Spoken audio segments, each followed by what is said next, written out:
Singer Mangli ఆవేదన వ్యక్తం చేస్తూ ఒక ప్రెస్ నోట్ రిలీజ్ చేసింది.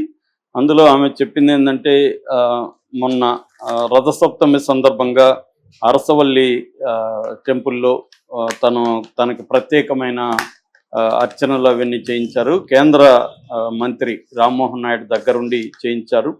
దాంతో తెలుగుదేశం వాళ్ళే తీవ్రంగా ఆమెను కేంద్ర మంత్రిని, తెలుగుదేశం వాళ్ళని, శ్రీ వెంకటేశ్వర భక్తి ఛానల్లో ప్రత్యేక సలహాదారుగా కూడా ఆమెను నియమించాడు.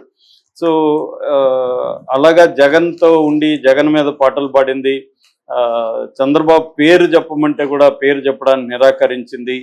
అలాంటి ఆమెకు ఇప్పుడు కేంద్ర మంత్రి దగ్గరుండి ఆమెను ఆహ్వానించి ప్రత్యేక అతిథిగా చూడాలా, మన వాళ్ళు ఇలాగా ఉంటే ఇంకా మేమెందుకు గతంలో బాధలు పడ్డాము జగన్ దగ్గర. సో జగన్తో ఉన్నోళ్ళందరూ ఈ ప్రభుత్వంలో కూడా మంచిగానే ఉన్నారు అన్న ఆవేదన వ్యక్తమైంది. దీంతో విపరీతంగా ఈ మీద అటాక్ మొదలుపెట్టారు. వైసీపీలో గతంలో ఉన్నవాళ్ళు చాలామంది అధికారులు కావచ్చు, ఇటు కళాకారులు కావచ్చు, లేకపోతే వైసీపీ నాయకులు కావచ్చు, వాళ్ళందరూ ఏదో ఒక రకంగా ఈ ప్రభుత్వం ఉన్నప్పటికీ కూడా వాళ్ళ హవా నడుస్తూనే ఉందని ఇటు తెలుగుదేశం మెయిన్ మీడియా అయిన ఈనాడు, జ్యోతిలే రాస్తున్నారు.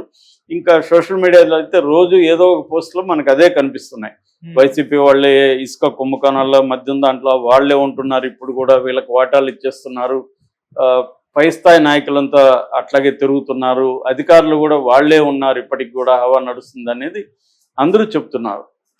అతను మామూలుగా అయితే సిపిఐ తరఫున ఉండే వ్యక్తి, కానీ అతను చంద్రబాబును ప్రమోట్ చేస్తూ గతంలో పాటలు పాడారు. గోరాటి వెంకన్న ఉన్నాడు, ఆయన పాటని వైసీపీ అంతకుముందు రాజశేఖర రెడ్డి పెద్ద ఎత్తున వాడుకున్నారు, పల్లె మీద అతను రాసిన దాన్ని. అలాగా ఈ పాపులర్ సింగర్స్, కొంత ఫోక్లోర్ టచ్ ఉన్న వాళ్ళని ప్రధానంగా ఇటు లిరిక్ రైటర్లను కానీ సింగర్లను కానీ పొలిటికల్ పార్టీలు అడుగుతాయి. వీళ్ళకి ఆ పార్టీ మీద ఇష్టం లేకపోయినా ఆ పొలిటికల్ పార్టీ అడిగినప్పుడు కాదని లేని ఒక పరిస్థితి ఉంటుంది. ఎందుకంటే కాదంటే రేపు పొద్దున మనం యాంటీ అవుతామేమని వాళ్ళు అడిగినప్పుడు వీళ్ళు చేస్తారు. చేసినప్పుడు వృత్తిరీత్యా ఆ పార్టీని పొగడాలి, ఆ నాయకుడిని పొగడాలి. కేసీఆర్ని ఎత్తినా పాడతారు, జగన్ని ఆకాశానికి ఎత్తినా పాడతారు. సో ప్రొఫెషనల్గా ఉండేవాళ్ళు మనం ఏది కంటెంట్ ఇస్తే దాన్ని వీడిని పొగిడి రాయమంటే పొగిడి రాస్తారు, అవతలని తిట్టి రాయమంటే తిట్టి రాస్తారు లిరిక్ రైటర్లు. వాళ్ళకేం ప్రత్యేకత, వాళ్ళ వ్యక్తిగత ప్రిఫరెన్సెస్ని పక్కన పెట్టి ప్రొఫెషనల్గా అలా ఉంటారనమాట. ఈ అమ్మాయి ఇప్పుడు చెప్తున్న దాని ప్రకారం అమ్మాయి ఏం చెప్తుందంటే, నేను కూడా అలాగే గతంలో బీఆర్ఎస్కి పాటలు పాడాను, బీజేపీ కోసం పాటలు పాడాను, అలాగే జగన్ అడిగినప్పుడు పాటలు పాడాను. సో నన్ను ఇప్పుడు వైసీపీ అని చెప్పి ముద్ర వేసి నన్ను ఇచ్చేస్తున్నారు, దీనివల్ల నాకు అవకాశాలు పోతున్నాయి. ఎందుకంటే సినిమా ఇండస్ట్రీలో ప్రధానంగా వైసీపీకి యాంటీ బ్యాచే ఎక్కువ ఉంటారు. ఈ అమ్మాయికి ప్రధానంగా ఛాన్సులు సినిమా ఇండస్ట్రీ ద్వారానే ఈ అమ్మాయికి డబ్బులు వస్తాయి. సినిమా పాటలు పాడకపోతే ఎంత ఫోక్లోర్లో ఎంత పాపులర్ అయినా కూడా పాపులర్ కారు. మనం చూసాం కొంతమంది ఫోక్ రైటర్లు లేదా లిరిక్ బ్యాచ్ సినిమా ఇండస్ట్రీకి రాక, ఇప్పుడు పెంచల్ దాసు సినిమా ఇండస్ట్రీకి వచ్చినాకనే ఆయన పాపులర్. ఆయన ఎప్పటి నుంచో రాస్తున్నాడు, పాడుతున్నాడు. అంటే సినిమా వాళ్ళ వల్ల పాపులర్ అవుతారు వీళ్ళు. సో ఇప్పుడు సంవత్సరంలో ఒక 30-40 పాటలన్నా రాకపోతే ఆమెకి మినిమం ఆమె లైఫ్ స్టైల్కి ఇన్కమ్ సరిపోదు బయట ఇవన్నీ. సో రావాలంటే అన్ని పాటలు పాడించుకోవాలంటే సినిమా వాళ్ళు అయితేనే ఇంత ఇస్తారు, బయట వాళ్ళు అంత ఇస్తారా లేదనేది డౌటే. అంత ఇన్కమ్ వాళ్ళకి ఉండాలి కదా పాడించుకున్నారు. సో వాళ్ళు ఇప్పుడు మన టీవీలో ఒక పాట అనుకున్నాం, మొత్తం బడ్జెటే 50,000-60,000 ఉంటుంది, దాంట్లో పాడే వాళ్ళకి అంత ఎక్కడిస్తారు. అందుకని ఈ అమ్మాయికి ప్రధానంగా సినిమాల నుంచి ఛాన్స్ రావాలి. సినిమాల్లో ఏమో వైసీపీకి యాంటీ బ్యాచ్ ఎక్కువ ఉన్నారు. సినిమా రంగం 90% ఇటు అంటే కులం పరంగా చెప్పాలంటే కమ్మ కాపు డామినేషన్ సినిమా రంగంలో కనిపిస్తుంది. సో కాబట్టి పార్టీ పరంగా కూడా తెలుగుదేశం, జనసేన అభిమానులే సినిమా రంగంలో ప్రొడ్యూసర్లు కావచ్చు, హీరోలు కావచ్చు, అందరూ ఉంటారు.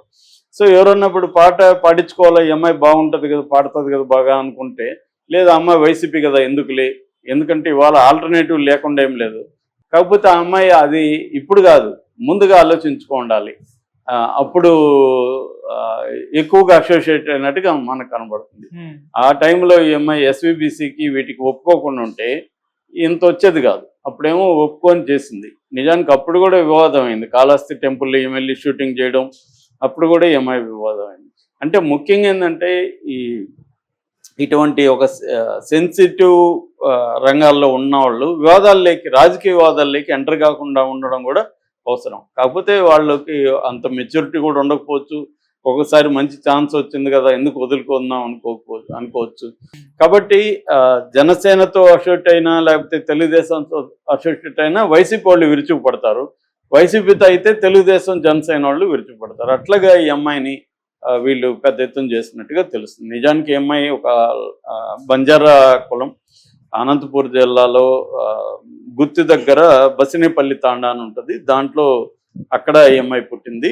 వీళ్ళ తీన్మార్తో పాపులర్ అయింది. యాక్చువల్గా ఈ అమ్మాయి ఒక రకంగా చెప్పాలంటే రూరల్ డెవలప్మెంట్ ట్రస్ట్ అని ఒక ఎన్జిఓ ఉంది. ఆ ఎన్జిఓ వాళ్ళు ఈ బంజారా పిల్లలకి ఎడ్యుకేషన్ అవి ఇస్తుంటారు అనమాట. అలాగే ఈ అమ్మాయిని వాళ్ళు చదివించారు.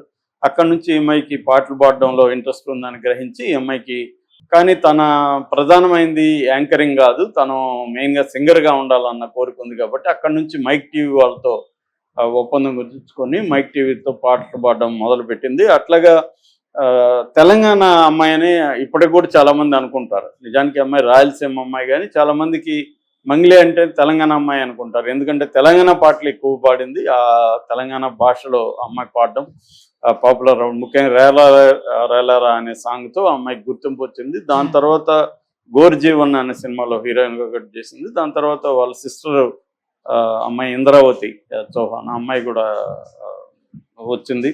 సో ఇలాగా ఒక కింది స్థాయి నుంచి, ఒక ఎస్టీ వర్గం నుంచి వచ్చి ఈ స్థాయి ఇదైనప్పుడు రాజకీయ కారణాల వల్ల ఈ అమ్మాయి కెరీర్ నాశనం అయిపోవడం అయితే ఖచ్చితంగా